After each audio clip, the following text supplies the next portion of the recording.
Hello les maîtres du jeu, aujourd'hui on va parler de burn-out. Le burn-out c'est mon premier sujet d'expertise, c'est avec ça que j'ai lancé Effervescience il y a bientôt 9 ans. Et ça fait longtemps que j'avais pas refait de vidéo sur le burn-out, j'avais fait une vidéo plus spécifique sur le burn-out parental, mais aujourd'hui je vous propose d'actualiser les connaissances du stress et du burn-out, à la lumière notamment de la théorie polyvagale, mais pas que. Et nous avons un chat qui vient faire coucou. Tiens, fais coucou Ekanta. Coucou les gens. Si vous voulez faire de la stress défense, vous prenez un chat. Stress défense appliqué, donc les chats, mais pas que. Les dernières clés de lecture, c'est quoi? On est parti pour explorer le stress et le burn-out. À commencer par le burn-out, qu'est-ce que c'est? Il était une fois le stress. Quand on parle de burn-out, on parle de stress. Pourquoi? Parce que le burn-out est la conséquence d'un surstress chronique. Le stress, c'est quoi? Le stress, c'est une réaction d'adaptation à un événement stressant appelé stress. Et oui, c'est compliqué parce que c'est à la fois la réaction, l'événement, les manifestations de la réaction, donc tout ça, ça rentre dans le terme stress. Désolé, mais c'est pas très clair. Le stress, par contre, ce qu'on sait, c'est que c'est du ciné. C'est du ciné, mais c'est pas du cinéma. Ciné, c'est quoi? C'est un acronyme, ça veut dire contrôle faible, imprévisibilité, nouveauté, et ego menacé. Et quand on est dans un état de stress, il y a forcément l'un ou l'autre de ces 4 éléments. Et c'est normal. La réaction de stress, c'est normal. Le stress est une réaction normale d'adaptation pour permettre de gérer une situation qui est perçue comme stressante, comme ici le lion qui va poursuivre notre zèbre. Tant que c'est ponctuel, tout va bien. Le problème, c'est que si on est en permanence poursuivi par des lions ou qu'on est entouré de lions en permanence, ça va pas le faire, on va rentrer dans le surstress chronique et là, on risque de s'épuiser. Le stress nous transforme en super-héros, donc c'est très positif. Mais attention au surstress. Au surstress, c'est quoi? Si on avait un stressomètre pour voir notre niveau de stress, ça permettrait de voir quand est-ce qu'on passe du stress au surstress. Si on aime beaucoup le contrôle et qu'il y a peu de contrôle, on va avoir un petit peu de stress dans notre stressomètre. Par contre, on a chacun notre sensibilité en termes de facteurs de stress. Si on aime la nouveauté et qu'il y a un peu de nouveauté, le stressomètre il bouge pas parce que c'est pas un problème pour nous. En revanche, si on est sensible au manque de contrôle, à l'imprévisibilité, à la nouveauté, à l'ego menacé, qui a tout en même temps, là forcément ça va déborder et là forcément on va s'épuiser. Du surstress au burn-out, qu'est-ce qui se passe? On a l'habitude de voir des images quand on parle de stress et de burn-out de piles qui se vident. C'est pas ça. Le burn-out, c'est une pile qui s'oxyde, donc la pile, elle reste pleine, mais elle se remplit de stress. Elle se remplit de stress jusqu'à à la fin seulement décompenser et se vider. Et c'est ça qu'on appelle par abus de langage le burn-out, alors que le burn-out, en fait, c'est tout le process d'oxydation jusqu'à l'effondrement, ce qu'on verra. Donc au début, la batterie est chargée en bloc et tout va bien. Puis le cortisol va se mettre en place. Et plus on reste dans le stress chronique, puis le surstress chronique, plus on va avoir de cortisol qui va oxyder l'organisme et qui va avoir des conséquences délétères. On va être irritable, on va avoir des troubles de sommeil, on va avoir des problèmes d'immunité, on verra tous les signes à surveiller un petit peu plus tard. Mais on ne peut pas être tout le temps dans le stress chronique, sinon on va avoir de cortisol à sec à la fin, parce qu'on n'aura plus de réserve de cortisol. Le cortisol, il sert à gérer le stress et à mobiliser l'organisme. Il sert aussi à se lever le matin. Il y a un petit pic de cortisol le matin qui nous permet de démarrer un peu comme un starter. Quand on n'a plus de réserve, on n'a plus ça, et c'est pour ça que quand on est en burn-out, on n'arrive plus à se lever le matin. Imagine ton portable, c'est un peu comme s'il était en train de chanter et tout va bien. La batterie, elle est indiquée pleine, mais en fait, elle est en train de surchauffer. Tu le sens, ton téléphone, il est en train de bouler dans tes mains. Mais la batterie est marquée pleine. Jusqu'au moment où, pouf, ça se vide d'un coup. C'est ça en fait le burn-out, ça se vide d'un coup. Et la surchauffe, si on n'a pas le portable dans les mains, si on sent pas que c'est en train de cramer, on s'en rend pas compte. C'est moche le burn-out, c'est pour ça qu'il faut apprendre à le détecter à temps. Éviter le burn-out, détecter la menace, les signes à surveiller. Il y a une trilogie de signes à surveiller qui sont reconnus unanimement par l'OMS, l'Organisation mondiale de la santé, et la HAS, la Haute Autorité de Santé, respectivement 2017 et 2019. 2019 et 2017, c'est l'inverse. Et c'est l'épuisement physique et psychologique. Je n'y arrive plus, on n'arrive plus à suivre, on est complètement cassé. Perte du sentiment d'accomplissement. Je suis nul, j'arrive plus rien à faire, je ne sais plus mes compétences comme avant, je comprends pas ce qui se passe, je fais des erreurs, des tourderies. Dépersonnalisation ou déshumanisation, moi je parle de zombification, je m'en fiche. On s'en fout d'être en interaction avec d'autres personnes, on devient cynique, on devient cassant. Ça c'est des conséquences du stress chronique. On n'est pas devenu cynique et cassant. C'est typiquement quand on décrivait le burn-out chez les médecins, quand un médecin annonçait un pronostic vital engagé de façon complètement détachée, un peu robotique. C'est ça la dépersonnalisation. On retrouve le même tableau dans tous les épuisements, que ce soit professionnel, que ce soit parental, que ce soit étudiant, burn-out des soignants, burn-out des aidants, burn-out dans l'agriculture, il y en a énormément, dans le social, il y en a énormément aussi, des enfants de plus en plus, hélas, ça devient un vrai sujet. Donc on parle de plus en plus de burn-out, mais cette triade-là, ces 3 signaux-là, ils sont toujours là. Et il y en a d'autres. Mais on peut agir avant. On peut agir avant justement parce qu'on peut les surveiller, les détecter, mais pour ça, il faut les connaître. D'où l'intérêt de ce genre de vidéo et d'où l'intérêt de support dont je vous reparlerai à la fin, comme mon petit e-book Burnout, les règles du jeu que vous pouvez télécharger sur mon site et qui est maintenant aussi disponible en version imprimée. Je vous en dis plus à la fin de la vidéo. Mais il faut connaître ces signes-là pour pouvoir les reconnaître. Il y a d'autres signes à surveiller. Le recours à des produits calmants ou excitants, le surinvestissement professionnel, les difficultés à coopérer, l'addiction au travail, on parle de workaholisme, on est dans un surinvestissement permanent, il n'y a plus que le travail dans la vie, il n'y a plus de place pour les autres sphères, notamment perso, plus d'équilibre pro-perso, on se définit par son travail, on ne fait plus que ça. C'est des personnes qui font des semaines de 50 à 70 heures, sur la durée ça peut pas tenir. La diminution des activités sociales, l'agressivité, ça c'est du trop de sympathique, le repli sur soi, c'est du trop de dorsal, on parlera de la TPV un petit peu plus tard, la théorie polyvagale, mais je vous glisse déjà quelques petits indices. L'anxiété, la dépression, le burn-out. Il n'y a pas que le burn-out en conséquence de surstress chronique, il y a l'anxiété généralisée. Le stress chronique qui s'installe sur la durée peut évoluer vers une dépression. C'est pas le même tableau que le burn-out, c'est pas les mêmes mécanismes, mais c'est possible. Et il y a aussi toutes les maladies inflammatoires et auto-immunes et autres joyeusetés qu'on peut observer quand on est dans une situation de stress chronique. Mais aussi la surcharge mentale, la sensation de dépassement, le désinvestissement professionnel, les erreurs récurrentes, les difficultés à collaborer, je crois qu'il y était déjà celui-là, mais il est important. Notamment au niveau de la théorie polyvagale, il y a désocialisation. Difficulté à collaborer, désocialisation, vous le verrez, c'est parce qu'on n'a plus accès à l'état vagal ventral de collaboration, de coopération, qui devrait être notre état par défaut. On en reparlera. Du surstress au burn-out, comprendre le processus pour s'arrêter à temps. Je vous en dis un petit peu plus sur le process qui fait qu'on va du stress au burn-out pour que vous puissiez le reconnaître quand il se joue à l'intérieur de vous. Pour reconnaître le burn-out, il faut comprendre ce qui se passe et à partir de là, on peut agir. Le syndrome général d'adaptation, c'est quoi cette chose-là? C'est une réponse non spécifique aux exigences de l'environnement en 3 phases. La première phase, c'est la phase d'alarme. C'est une réponse physiologique face à un stress ponctuel. Puis, s'il y a plusieurs stress ou un grand stress répété, on rentre en phase de résistance. C'est une situation d'adaptation face à un stress persistant. Et si ça dure encore, on peut aller jusqu'à l'épuisement. La phase d'épuisement, c'est la situation pathologique où l'organisme est débordé par un surstress intense ou prolongé. Il faut bien comprendre que la phase d'alarme, elle ne fait pas partie du processus du burn-out. C'est stress ponctuel, c'est le zèbre qui échappe au lion. Et s'il échappe au lion, enfin si une fois qu'on a géré la situation, qu'on est revenu à la normale, tout va bien. En revanche, quand on va dans la phase de résistance, puis qu'on va jusqu'à l'épuisement, là c'est ce qu'on appelle le processus de burn-out. Avec des piles, parce que j'aime bien les piles, le syndrome général d'adaptation d'après le docteur Hans Tellier, qui est le papa du stress, qui a même défini le mot stress. La phase d'alarme, c'est quoi? C'est un stress aigu, où en fait on a une situation stressante, pouf, on a une montée de cortisol, mais aussi d'adrénaline et de dopamine, et puis ça redevient à la normale. Et ça, c'est un stress qui est géré normalement et tout va bien. Le stress, il est là pour ça, pour gérer des stress ponctuels aigus, des phases d'alarme. Par contre, il n'est pas là pour nous mettre en résistance, on n'est pas là pour être tout le temps dans une situation de stress.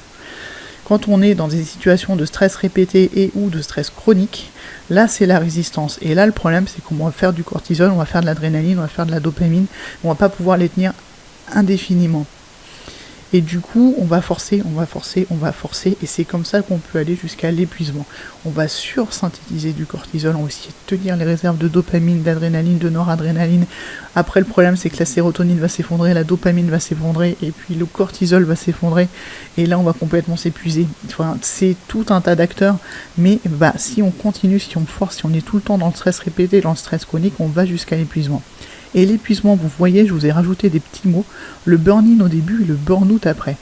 Il y a vraiment cette idée d'étape progressive au moment de cette étape d'épuisement où en fait on a le stress, le cortisol à son climax, à son maximum, c'est le burn-in. On est dans un sentiment d'agitation que je vais vous décrire un peu plus juste après. Et ensuite on décompense, et ça c'est ce qu'on appelle par abus de langage le burn-out, mais c'est en fait la décompensation. Le burn-out c'est tout le process. Mais il faut vraiment distinguer les deux parce qu'on peut les détecter.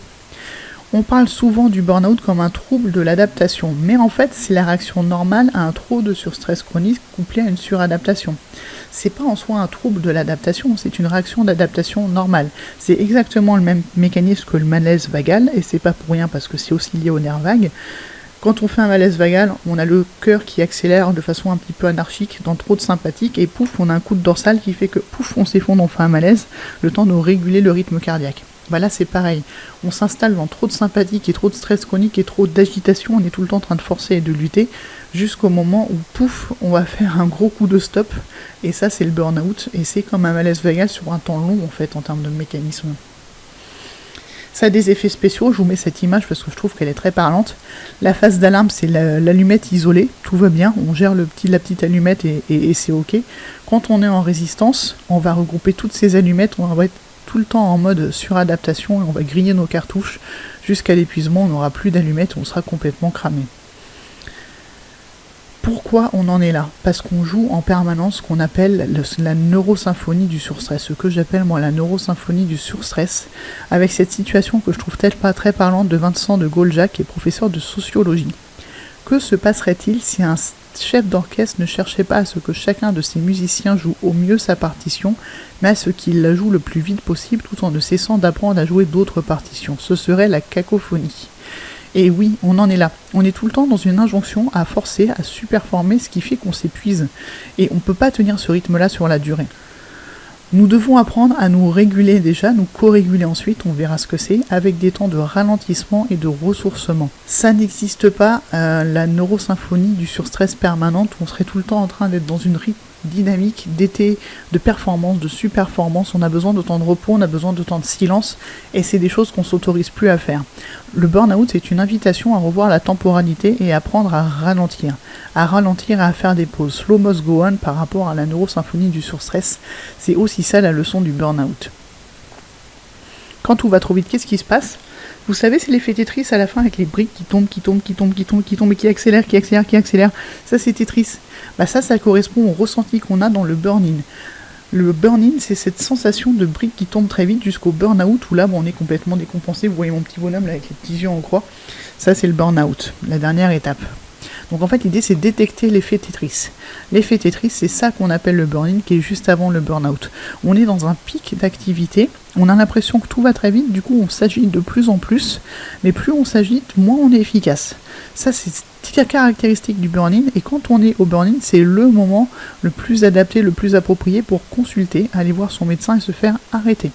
Et je le dis là parce que je ne l'ai pas encore dit avant, mais c'est essentiel, et ce sera essentiel pour toute la présentation. Si tu te reconnais dans les signes du burn-out que je présente ici, la priorité c'est de consulter, d'aller chez ton médecin et de te faire arrêter. Donc de surstress au burn-out, il y a ce fameux burn-in qui est très intéressant parce qu'on peut le détecter. Surstress détecté, répété ou chronique, pouf, la pile est pleine et après elle se vide. La pile pleine, c'est le burn-in et ça, on le ressent. C'est l'effet Tetris. Donc l'objectif, c'est de détecter le burn-in pour pouvoir t'arrêter à temps.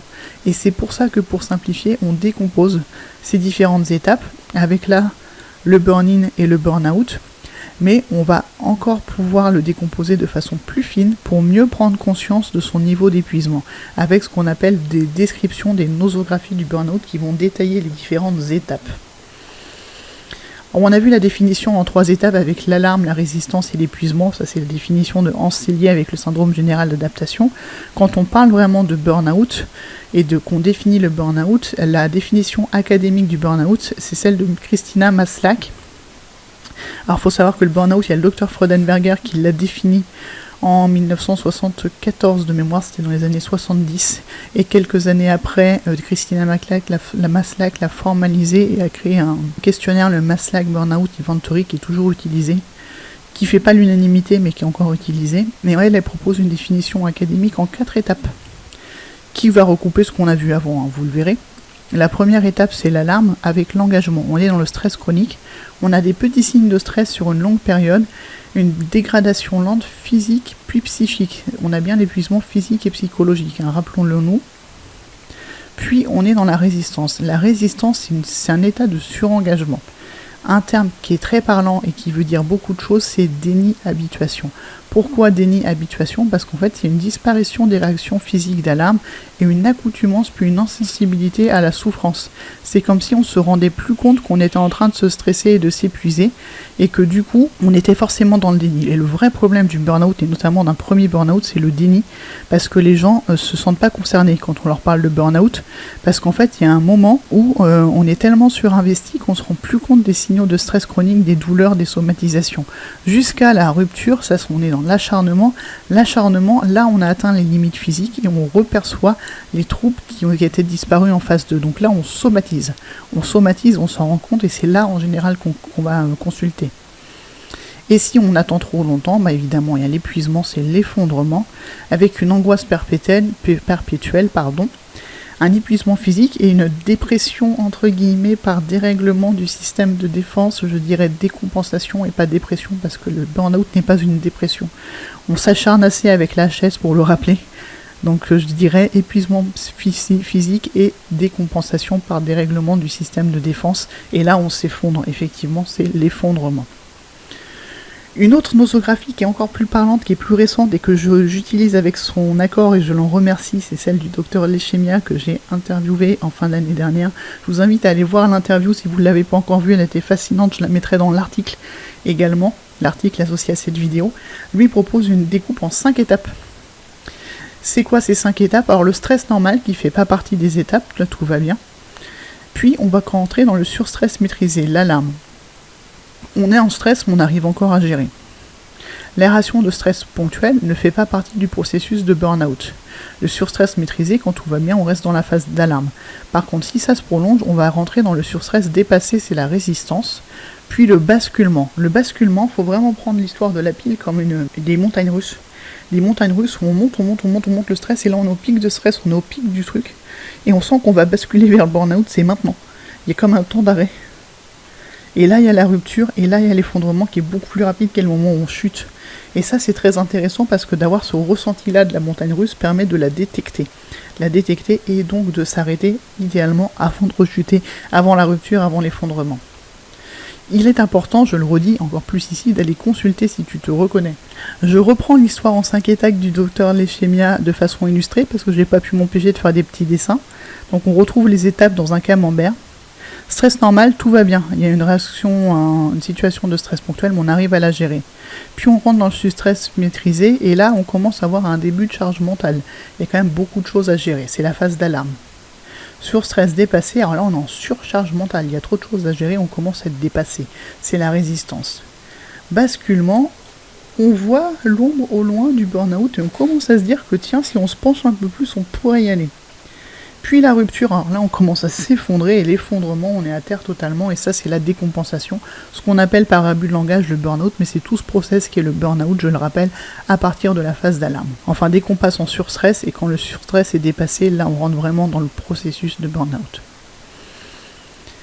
Et si on recoupe cette définition, cette nosographie du docteur Leschemia avec la théorie polyvagale de Stéphane Porges, c'est très immédiat, c'est très évident, et tu l'as peut-être déjà fait dans la tête si tu connais la théorie polyvagale, si tu as vu mes autres vidéos sur la théorie polyvagale. Le stress, quand tout va bien, c'est la zone verte, c'est le vagal ventral, on est en pleine possession de ses moyens, on arrive à gérer. Le burn-in, c'est la zone orange, c'est le sympathique, où on est dans la lutte ou la fuite. La résistance et le burn-in, c'est la lutte. On force pour continuer à performer alors qu'on n'a plus forcément les ressources pour. Et le burn-out, la décompensation, c'est l'inhibition, c'est le figement, c'est la zone rouge, c'est le vagal dorsal. Voilà pour un premier lien entre les étapes du burn-out et la théorie polyvagale. On va parler un peu plus de théorie polyvagale et on va faire les liens entre burn-out et théorie polyvagale. La théorie polyvagale, elle dit quoi? Qu'on est câblé pour collaborer. Les bases de la théorie polyvagale de Stéphane Porges. Je vous remets le schéma, vous l'avez vu, il y a la zone verte du vagal ventral, la zone orange du sympathique, la zone rouge du vagal dorsal. On a vraiment ces 3 états qui sommeillent en nous. Donc tu as ces 3 états qui sommeillent en toi.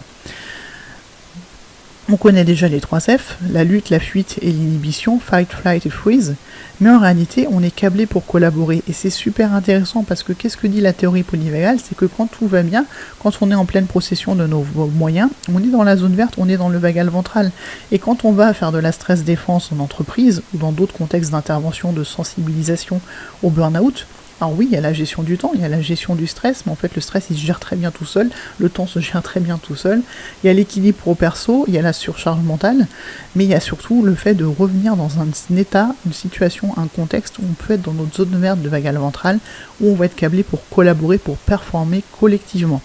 Ce qui fait que c'est quelque chose qui est très entendable pour les entreprises et qu'on peut complètement aller présenter en entreprise si c'est quelque chose qui vous intéresse. N'hésitez pas à me faire signe, moi ou mes collaboratrices du labo, on pourra vous parler de stress défense polyvagal et vous verrez, on est là pour collaborer, pour entretenir le lien, l'entraide, l'écoute, la collaboration, le soutien et être dans une situation où on arrive à s'adapter aux situations. C'est ça qu'on met en place quand on fait de la stress défense appliquée en entreprise ou dans tout autre contexte, en école, en association, dans la santé, dans le social, et c'est ça qu'on veut remettre en place. La lecture polyvagale, elle est là. L'entraide, l'autre loi de la jungle, pour reprendre le livre de Pablo Servigne et, j'oublie toujours, Gauthier Chapelle, il n'est pas loin. On est câblé pour nous entraider, on est câblé pour être dans le lien, l'entraide, l'écoute, la collaboration, le soutien et l'adaptation. Notre modèle par défaut, c'est la collaboration. Après, il est autonome, c'est le système nerveux autonome, donc ça se fait de façon automatique. Donc nous, ce qu'on peut faire à un autre niveau, c'est de créer le terreau du vagal ventral, à savoir la sécurité. La sécurité, c'est le feu vert, celui de la zone verte. Quand tout va bien, on est dans le vagal ventral. Quand il y a un danger, on va accélérer soit en avant, soit en arrière, c'est le sympathique. Quand il y a un danger qui est trop important, stop, rien ne va plus, on s'arrête. Ça, c'est le vagal dorsal. On capte en permanence les signaux de danger et de sécurité. Soit on est dans le danger, soit on est dans la sécurité, comme si on avait des antennes. Alors je les ai mis au niveau du cerveau, mais en fait c'est plus au niveau du corps, puisque les messages viennent d'en bas. Il y a 80% des messages qui viennent du corps et qui montent jusqu'au cerveau. Mais en fait c'est ce qu'on appelle un processus qui s'appelle la neuroception. C'est un mot qui a été inventé par Stephen Porges. C'est la détection inconsciente des signaux de danger et de sécurité. En permanence, le corps se demande est-ce qu'il est en mode vie, sécurité ou en mode survie, danger. Mission, observation consciente avec l'interoception. L'interoception, c'est mettre une dose de perception consciente sur la neuroception, c'est-à-dire l'observer attentivement pour détecter ce qui nous met dans une situation de danger, ce qui nous met dans une situation de sécurité, que ce soit en termes de signaux internes, de signaux environnementaux et dans nos relations. Il y a ces trois niveaux à chaque fois, à l'intérieur de nous, autour de nous et avec les gens. Qu'est-ce qui nous déclenche de la sécurité? Qu'est-ce qui nous déclenche du danger? Et bien évidemment, vous vous en doutez, on va tout faire pour cultiver ce qui génère de la sécurité. Dans quel état je gère? Dans quel état je suis? Est-ce que je suis plutôt Mister Vagal Ventral, Mister Sympathique ou Mister Vagal Dorsal? Vous aurez les fiches dans l'article. Les états s'activent automatiquement en fonction du danger perçu. C'est comme des indicateurs de danger perçu en fait. Quand on est en sécurité, tout va bien, on voit qu'on est dans le vagal ventral. Quand on est dans le danger, on voit qu'on est dans le sympathique. Quand on est dans un danger qui est mortel dans le sens où on n'a pas les ressources par rapport aux attentes de ce danger-là, là on est dans le vagal dorsal. Notre état est l'indicateur de notre niveau de stress perçu. Le fameux stressomètre du début, si on est tout le temps dans le sympathique, si on est de plus en plus dans le vagal dorsal, ça dit que l'environnement il est toxique pour nous et qu'il y a quelque chose à réajuster. Le système nerveux autonome version polyvagale, c'est quoi? C'est d'un côté le vagal dorsal ou le vagal ancien en cas de danger mortel, on s'immobilise, on ne peut plus agir. Quand on a un danger gérable, on est dans le sympathique, c'est la mobilisation de l'action, donc la lutte ou la fuite. Et quand tout va bien, on est dans la nouvelle branche du nerf vague, le vagal ventral ou vagal nouveau, qui est l'état de sécurité et d'engagement social, celui où on s'entraide et où on collabore. Il y a une hiérarchie de ces états, ils s'enchaînent toujours dans le même sens. D'abord le vagal ventral de la sécurité, puis s'il y a un danger, le sympathique du danger, puis si le danger est trop important, on va jusqu'au vagal dorsal. On va toujours du ventral au dorsal et vice versa.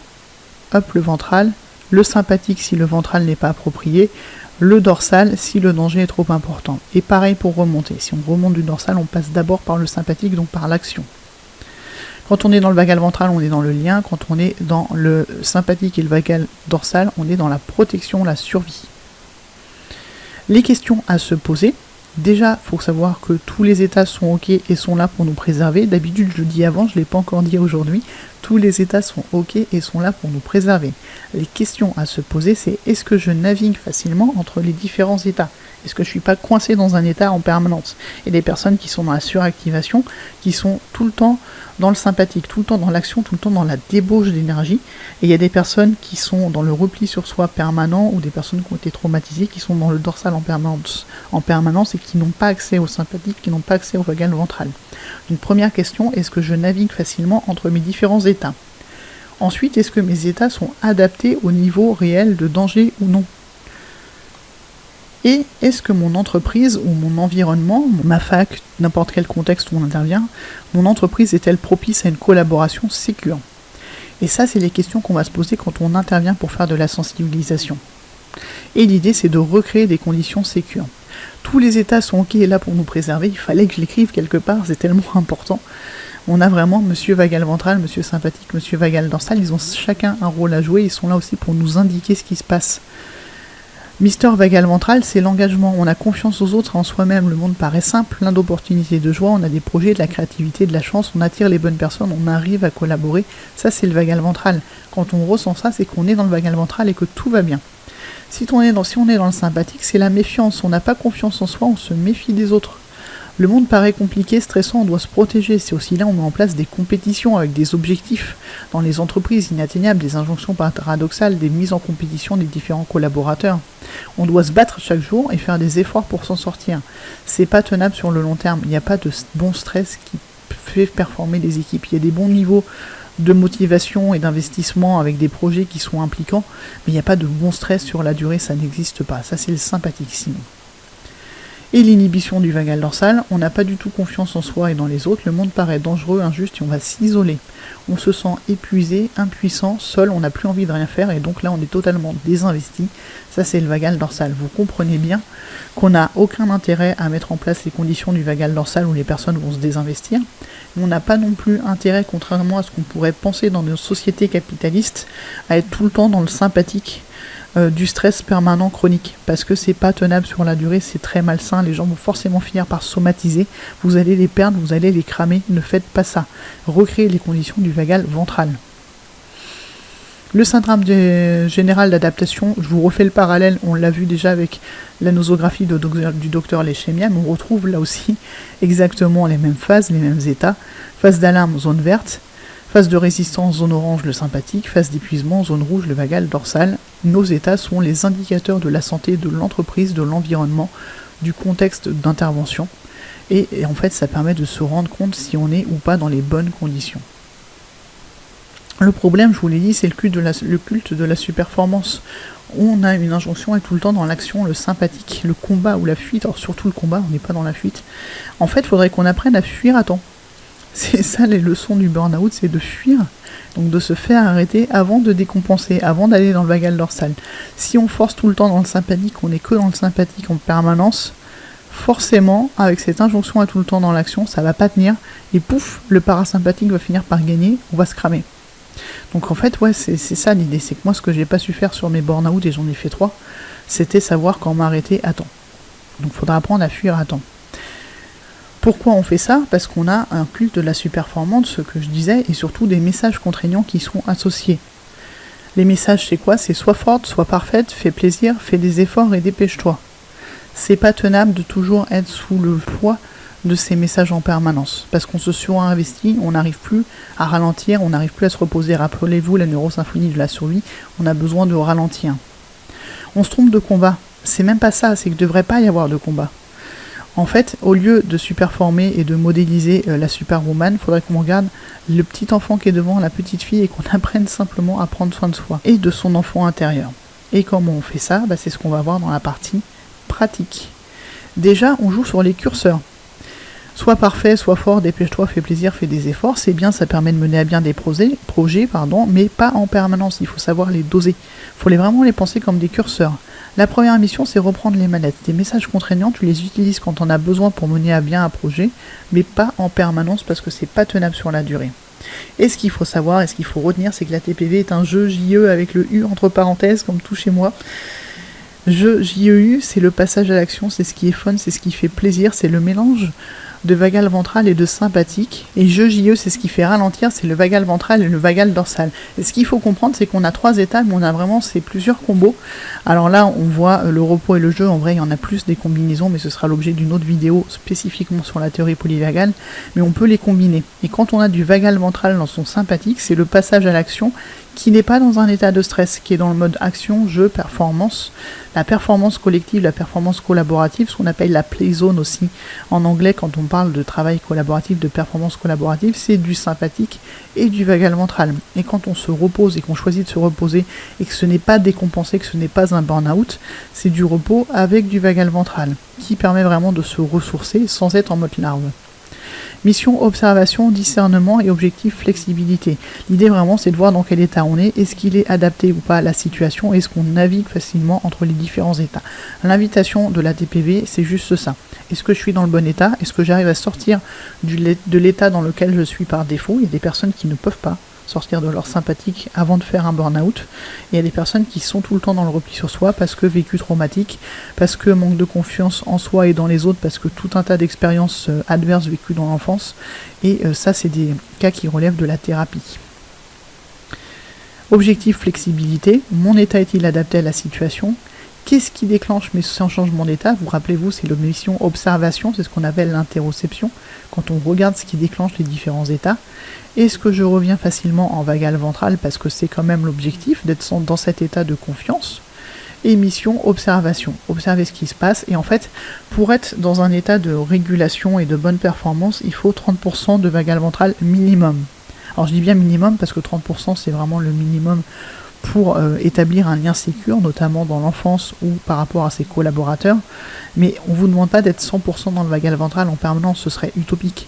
Quand vous passez à l'action, que vous travaillez, vous êtes forcément dans le sympathique. La question c'est qu'est-ce que c'est du sympathique de stress ou est-ce que c'est du sympathique à sa dose de vagal ventral où vous êtes dans votre zone de maîtrise.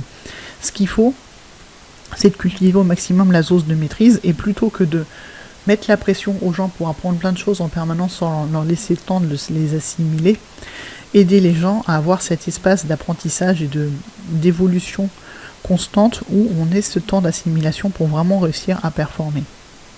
La TPV est un jeu, je vous l'ai mis avec mes Triforce parce que j'aime bien ces Triforce, je trouve qu'elles sont très parlantes.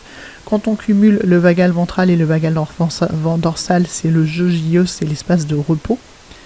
Quand on va dans le vagal ventral et le sympathique, c'est le jeu JEU. Et quand on tourne entre le dorsal et le sympathique en permanence, là on est dans le stress et là on peut aller jusqu'au burn-out. Et l'idée c'est de bien naviguer, je vous ai mis la petite flèche entre le jeu JE et le jeu JEU. La TPV est un jeu et son invitation c'est ça, c'est de naviguer de l'un à l'autre. Là on voit le ventral, le dorsal et le sympathique. En fait le ventral c'est la détente, le dorsal c'est l'immobilisation et le sympathique c'est la mobilisation. Et on a besoin des trois. La pleine confiance, c'est la bonne navigation entre les différents états et le bon passage de l'un à l'autre. Et les états combinés qu'on a vus, donc le jeu JE, c'est les moments de calme et d'intimité. Les moments calmes et d'intimité, et le jeu JE, c'est la danse, le sport et la performance, notamment dans des contextes d'entreprise, de travail, d'études, etc. Et de sport aussi. Il y a des préparateurs mentaux qui utilisent la TPV. Si vous avez besoin de contact, j'en ai. Donc n'hésitez pas, c'est vraiment un moyen de performer de façon respectueuse et écologique, la théorie polyvagale. Et en bas, on a les états de défense, les états de figement de défense qui sont liés à des vécus traumatiques, et ça, ce sera l'objet d'une autre vidéo spécifique TPV. Là, on n'est pas pour faire un état des lieux de la TPV, on est là pour parler de burn-out, mais il faut comprendre que pour éviter le burn-out, il faut qu'on navigue entre le jeu JE, de ces temps de calme et d'intimité et de repos choisi, et de jeu JU, qui est l'action dans le plaisir et la performance dans l'amusement. Et pas dans le stress chronique, il n'y a pas de bon stress, il faut arrêter avec ce bon stress. Le stress, quand il est là sur la durée et en permanence, il n'est pas bon. Ça ne peut que faire du mal. Et donc on va jouer à naviguer entre les différents états. Vers l'infini et au-delà, pour une entreprise épanouissante et stress défense, qu'est-ce qu'on va mettre en place ? Aux origines de tout tableau d'épuisement, ce qu'il faut comprendre, c'est qu'il y a un équilibre entre les attentes et les ressources, et en l'occurrence un déséquilibre. Quand on a un épuisement, on a des attentes qui sont trop élevées par rapport aux ressources. C'est une histoire d'équilibre entre les attentes et les ressources, mais aussi entre les activités vampirisantes qui coûtent en énergie et les activités ressourçantes qui vont faire du bien, qui vont donner de l'énergie. Et au milieu, on a les activités neutres pour les jours sans. L'idée, c'est vraiment de cultiver les activités ressourçantes au maximum. Apprendre à poser tes limites, tu dois. Il faut que les attentes soient au niveau des ressources. Si on doit combattre un dragon en tant que chevalier, il faut que le dragon il soit à notre taille et pas plus grand. Et il faut qu'on soit équipé tout pour, avec un bouclier, par exemple, dire non, avec une cage pour le dragon, en disant non mais là le dragon tu sors pas, t'es trop gros, je m'occupe pas de toi, donc c'est encore mieux. Et il faut aussi apprendre à se mettre une cage à soi pour ne pas se surinvestir. Et c'est peut-être le plus compliqué, même si c'est le plus important, de poser ses limites aux autres, mais de se poser aussi ses limites à soi.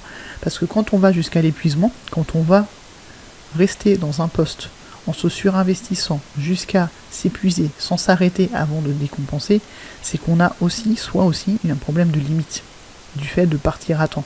C'est ce que je disais en plaisantant, mais je plaisantais pas du tout. Apprendre à fuir à temps avant de décompenser, avant de se figer, c'est ça aussi. C'est apprendre à dire là c'est plus écologique, c'est plus viable, faut que je me fasse arrêter, faut que j'arrête et faut que je trouve ailleurs. Et les personnes qui font des burn-out, au moins sur le premier ou les premiers, parce que moi j'en ai fait 3, et j'ai beaucoup de personnes que j'ai accompagnées qui en ont fait plusieurs aussi, bon, on n'a pas su faire ça. On n'a pas su se dire là c'est fini, faut que je fuis en fait. C'est la seule réponse, c'est la fuite. Et si on le fait pas à temps, on va arriver jusqu'au figement, à l'immobilisation et au burn-out, qui est la réponse la plus naturelle et dont on se remet le plus souvent. Il y a des personnes qui vont pas réussir à s'arrêter et qui vont après somatiser avec des problèmes inflammatoires et des maladies inflammatoires et auto-immunes, des problèmes intestinaux, des problèmes d'endométriose, des problèmes de fibromyalgie, des cancers, des maladies neurodégénératives. Enfin, il y a plein d'autres conséquences au surstress que le burn-out. Il faut comprendre que si on ne travaille pas sur ces limites-là, on peut avoir plein de somatisations qui seront encore plus dramatiques que le burn-out. Donc vraiment, c'est important de travailler sur les limites, de travailler sur le bonheur et les besoins et vice-versa. Les besoins, c'est la racine, c'est ce qui nous nourrit. Le bonheur, c'est l'objectif. Et au milieu, j'ai mis le cœur et l'estime de soi. L'estime de soi, c'est l'équilibre entre les deux. Et si on n'a pas une bonne estime de soi, on ne s'autorisera pas à se préserver. Quelqu'un qui n'a pas assez d'estime pour prendre soin d'elle et s'autoriser à partir à temps et se préserver plutôt que se sacrifier, ira jusqu'au burn-out. Cette phrase est très parlante, c'est les ennuis commencent quand le besoin d'être aimé est plus important que le besoin d'être respecté. Il faut qu'on s'autorise à s'arrêter à temps. On récolte ce que l'on sème, S''AIME, et ça passe par savoir s'arrêter à temps. Se choisir et remettre est du jeu. Là, je vous ai mis la pyramide des besoins de Maslow. En fait, le problème, c'est se choisir plutôt que s'oublier pour les autres. Tu sais l'histoire du masque à oxygène dans l'avion, d'abord sur soi avant de le mettre aux enfants. Les personnes qui vont s'oublier jusqu'à s'épuiser, c'est des personnes qui vont tout mettre dans l'appartenance et qui vont se surinvestir pour être acceptés, accueillis dans leur travail, pour être reconnus dans leur travail. Ils vont tellement tout donner pour l'appartenance qu'ils vont se couper des besoins physiologiques et qu'ils vont se couper du ressenti de sécurité. Ils accepteront de rester dans le danger du sympathique ou dans l'isolement du dorsal parce qu'ils veulent être acceptés dans leur travail, ils en ont besoin socialement. On est des êtres sociaux, on a besoin d'être en collectivité, mais il ne faut pas qu'on laisse sa santé pour ça, ça ne vaut pas le coup. L'objectif bonheur et préservation, c'est vraiment de remplir tous les étages de cette pyramide, pour pouvoir avoir un petit cœur qui bat et puis être tout en vert et tout content. Remplir ses besoins physiologiques, mais pas que. Il y a quelques outils qui sont très pratiques que je vais vous dérouler rapidement. Déjà, c'est les règles Mogwai de la stress défense.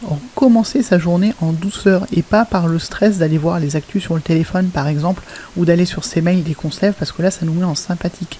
Prendre des pauses, on ne peut pas être dans la surperformance permanente. Déconnecter after work, le fameux droit à la déconnexion.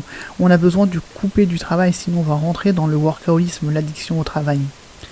Pour ne pas se transformer en gremlins, il faut mettre en place les règles Mogwai de la stress défense. Et pour lutter contre le trop de stress et le trop de cortisol, j'ai une arme secrète. C'est cette petite bibi là que vous voyez ici et qu'on va suivre pendant 2 minutes, juste 2 minutes, mais faites-le avec moi. Suis-moi, mission respiration. On inspire quand ça monte, on expire quand ça descend. On va faire ça pendant 2 minutes et je vous explique ce que c'est juste après. On inspire. On expire.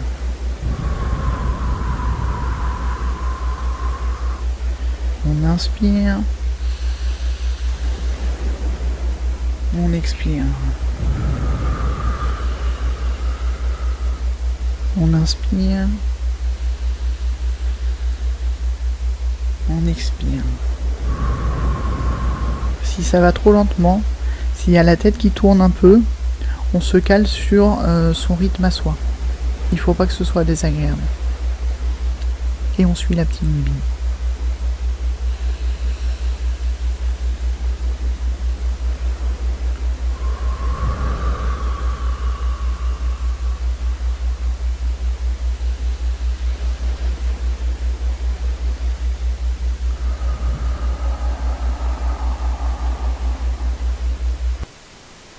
Et voilà. Donc là, on a juste fait 2 minutes. C'est ce qu'on appelle la cohérence cardiaque. Peut-être que tu connais déjà. Le moyen mémotechnique pour la cohérence cardiaque, c'est très simple. C'est 365, 3 fois par jour, pendant 6 respirations par minute, pendant 5 minutes. 6 respirations par minute, c'est ce qu'on a fait là. Il faut savoir, c'est inspirer sur 5 temps et expirer sur 5 temps. On peut le faire avec une application gratuite qui s'appelle Respirelax.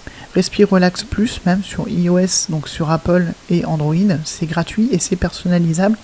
Et ça tombe bien que ce soit personnalisable parce qu'en fait, ce qu'on a fait là, c'est du 5-5. Mais pour cultiver le pouvoir de son cœur et faire de la respiration qui soit polyvagale, la respiration, pourquoi on l'utilise déjà, c'est parce que c'est notre porte d'entrée vers notre harmonie intérieure et notre rythme cardiaque. Parmi tous les organes innervés par le nerf vague, et il y en a beaucoup, le seul sur lequel on a un pouvoir direct, ce sont les poumons.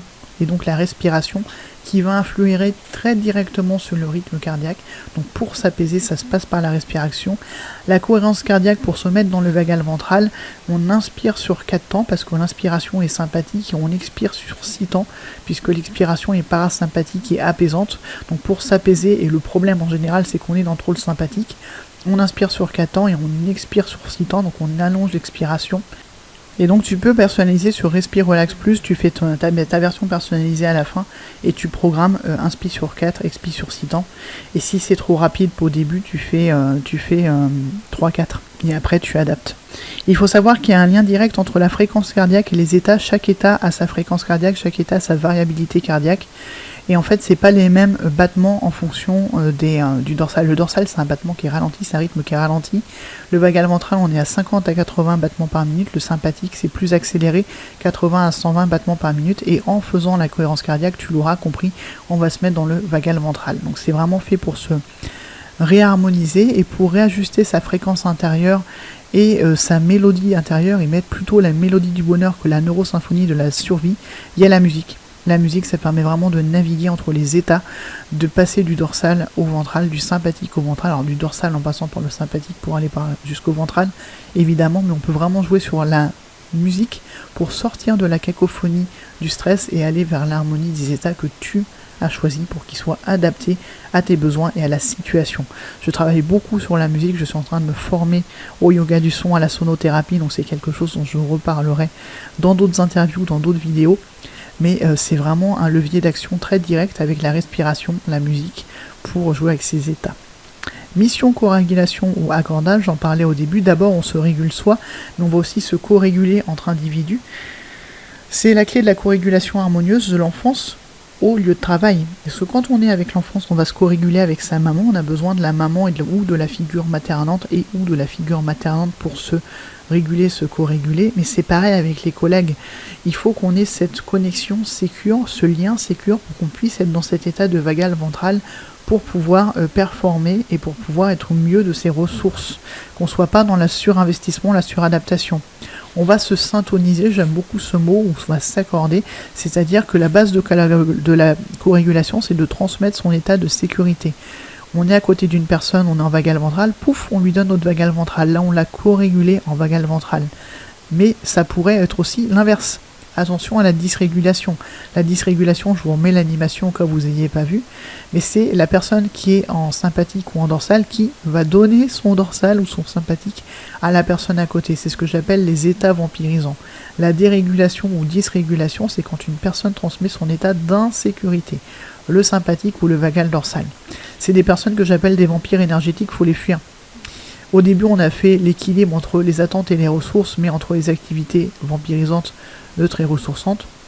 On peut aussi le faire avec les gens. Alors si vous faites l'affiche avec les gens où vous marquez qui est vampirisant, qui est neutre, qui est ressourçant, ne laissez pas traîner le papier, sinon vous allez pas vous faire des amis. Mais c'est aussi une réflexion qu'on peut avoir. Il y a clairement des personnes qui sont vampirisantes, qui se plaignent tout le temps. N'allez pas les voir quand vous êtes vous-même dans une situation d'insécurité et que vous êtes dans le sympathique ou dans le vagal dorsal. Et même si vous êtes dans le vagal ventral, si vous sentez qu'elle peut vous parasiter, évitez de l'avoir. Donc les personnes qui sont vampirisantes, les activités qui sont vampirisantes, qu'est-ce qu'on fait? On essaye de ne pas les faire si c'est possible, les déléguer si on peut, les réduire autant que faire se peut, et si on ne peut pas les réduire, on les rend plus fun, que ce soit pour les activités ou pour les personnes, comment prendre l'interaction plus fun si jamais on ne peut pas s'empêcher de voir la personne par exemple. Place au jeu JEU entre parenthèses, comment mettre plus de jeux dans ma vie. Jeu JE, c'est toi et ta priorité, tu es ta priorité, donc quels sont tes besoins, et jeu JE, c'est l'objectif plaisir, tu es ton maître du jeu, l'idée c'est vraiment de cultiver le jeu JE des besoins et le jeu JE du plaisir. Tu es ton signe préféré, prends soin de ton diamant vert, tu sais, c'est ton indicateur de bonheur et de bien-être intérieur, et rappelle-toi, dans les Sims, on a besoin de cultiver le lien social, dans les besoins, il y a le social, et on a vraiment ce besoin-là en termes polyvagal, et en termes de stress-défense, de cultiver nos besoins fondamentaux, physiologiques, la sécurité et l'appartenance avec le social et puis l'accomplissement. Vraiment tout nourrir. Pas se sacrifier, surtout pas se sacrifier juste pour l'appartenance. Prends soin de ton diamant vert et ça commence avec une question, à toi de jouer. Quelle est la chose la plus gentille que tu peux faire pour toi aujourd'hui? Et qu'est-ce que tu vas faire? Dis-le en commentaire. Et bien sûr, si tu es concerné par le burn-out, repos. Et là, je t'invite à modéliser les chats. Les chats sont nos maîtres zen, ils ont le rythme parfait pour récupérer d'un burn-out, à savoir dormir, s'étirer, manger, dormir, s'étirer, manger, jouer, dormir, manger, s'étirer. Et une boîte, quand ça va mieux, on commence à rejouer. Et pour les parents, et j'avais fait la vidéo sur le burn-out parental pour dire que les parents, c'était plus compliqué parce qu'il fallait s'occuper des enfants, même en burn-out, c'est le mode louve. On prend soin de soi et on prend soin de ses enfants en prenant soin de soi pour montrer l'importance d'avoir ces temps de jeu JE aussi à ses enfants parce que c'est fondamental pour pouvoir récupérer. Et donc je le disais au début, je le redis, si tu veux retrouver des conseils de stress défense appliqués, tu as deux moyens. Tu as l'e-book Burnout, les règles du jeu que j'offre sur mon site Effervescience que tu peux aller télécharger. Et depuis quelques jours, il est maintenant disponible en version imprimée sur Amazon KDP. Donc si tu es fan de l'objet papier, si tu es fan de l'objet livre, moi j'ai imprimé l'e-book, donc on peut imprimer l'e-book, mais là c'est vraiment une autre qualité, c'est tout doux, c'est tout joli, c'est avec des jolies couleurs dedans. C'est très très illustré comme tous mes contenus. Donc n'hésite pas, je vais te mettre le lien pour aller le commander sur Amazon en version imprimée. Et si tu préfères la version numérique, elle est offerte sur mon site effervescience.fr. Donc à toi de jouer, apprends à reconnaître le burn-out. Si tu te reconnais dedans, tu vas chez le médecin, tu te fais arrêter. Et surtout, et avant tout, prends soin de toi.